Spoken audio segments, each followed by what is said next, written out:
Hi, Angel. Good to see you. Likewise, likewise. Good to see you. So we are here today because we've been receiving a lot of messages from our C-level counterparts online on LinkedIn and other sources and other meetings and gatherings that we organize almost every single week. Mhm. And if you had to summarize, what's top of mind right now of most of the C-level executives in the organizations in the world regarding of the industry, what would you say? Angel, other than some of the obvious ones like Amazon and Apple and some of the digital companies who are doing very well under the current situation, the significant majority of companies are just focusing on preserving capital, staying afloat, not running out of cash, and just re-engineering the way they do things. And with obviously we know that most of the companies, most of the industries are also have gone from working face to face to working remote. Yes. So that actually increases that makes the entire equation a little bit more complicated, right? Because people are working remotely. Yeah. So is there a way in which preserving capital, in which mitigating risk could be done in a more efficient way with everybody working remotely today?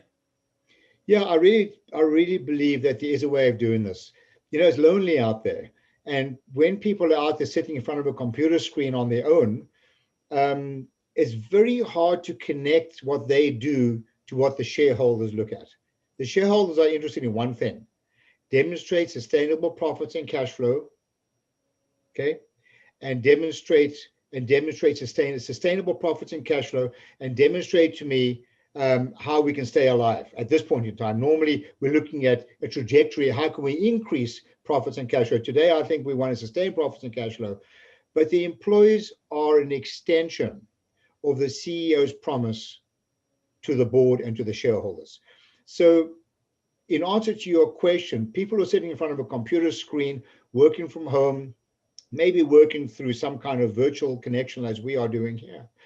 Um, it's very lonely out there. And how do you really get them focused on connecting their activities to shareholder expectation? That comes with education. And another issue here, Angel, is that people tend to think of numbers in isolation. They tend to have silo thinking. So, for example, people focus on increasing sales, sales, sales.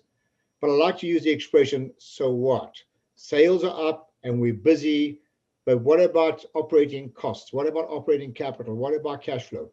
And if everybody understood the financial implications of what they did without thinking in a silo and could think the bigger picture, I really believe, and I've experienced this over and over again, that people's behavior and the way they think would actually change.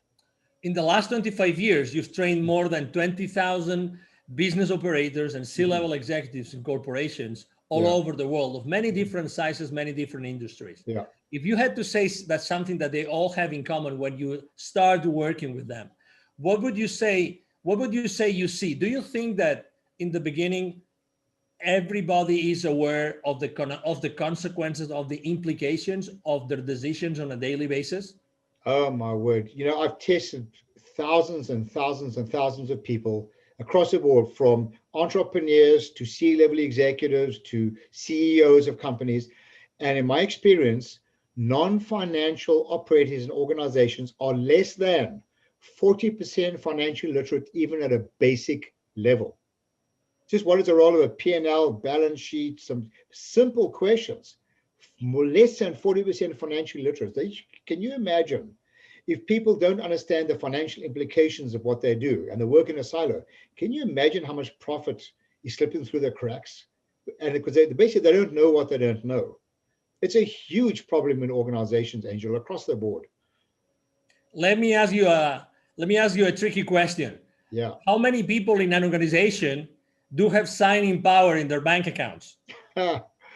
When I do workshops, and sometimes I speak at conferences and ask people to show me on their fingers, how many people have signing power, and they say 1, 5, 3. I said, you're all wrong.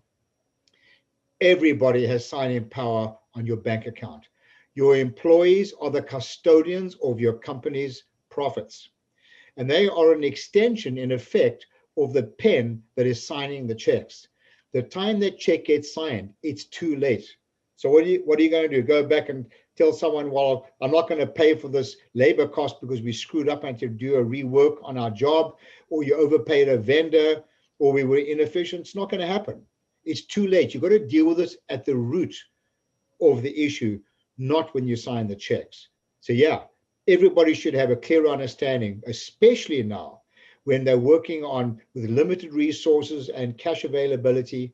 Now especially people should be aware of it and incentivize them accordingly. We are right now talking about being the custodians of the profitability of their own company. Mm-hmm. But do you think that knowing that every single company out there is trying to, preserve capital and mitigate risk, do you think that sales forces right now, the sales forces in the world, are mindful enough about preserving their clients' company capital and mitigating their clients' companies' risks? Great question. The answer clearly is absolutely not. I've often suggested to business operators, owners, to have this conversation with their salespeople and make a statement something like this. The moment you make a sale, you are part of your customer's problem. And people look at me like, how can you say that? I said, it's easy. Because the sale represents revenues on your financial statements and an expense on your customer's financial statements. And it is incumbent upon a professional salesperson to demonstrate how the cost on their P&L, the customer's P&L, what the service that you're offering, the contribution will equal or exceed the cost on their P&L. And until that happens, you are part of their problem. So in fact, I believe that salespeople should be rewarded on the profit or the ROI made on your products in their company, never mind your own company. Now we're talking. Is it fair to hold the sales force, the salespeople accountable right now because of their lack of knowledge of this? No, it's simply not reasonable. I mean, one cannot reasonably hold people accountable if you don't engage them and educate them. It's not reasonable. They're working in a silo. They're working blind. It's like walking towards a cliff with your eyes closed. So how can you expect people to make fiscally responsible decisions when they're actually completely naive? I mean, you ask people, how much volume must you sell when you discount? I can count on my one hand out of the tens of thousands of people I've trained. How many people give me the right answer? It's something as simple as that. For the people discounting like crazy to get more business. For the people that would like to continue the conversation with you, what's the best way to reach out to you, Neville? Oh, just email me. I love having these conversations in case you didn't notice. So it's Neville, Neville, at bizwisdom.com, bizwisdom.com. Contact me. I'd love to have a conversation with you. Excellent. Thank you very much, Neville, for being with us today. You're very welcome, Angel. It's always a pleasure. Thank you very much. And I'm sure that you have enjoyed this conversation with Neville Joffe as much as we have, the CEO of BizWisdom. Thank you for being here with us today, and hope to see you soon in our next interaction with Mr. Neville Joffe. Have a great day. Bye-bye. Bye now.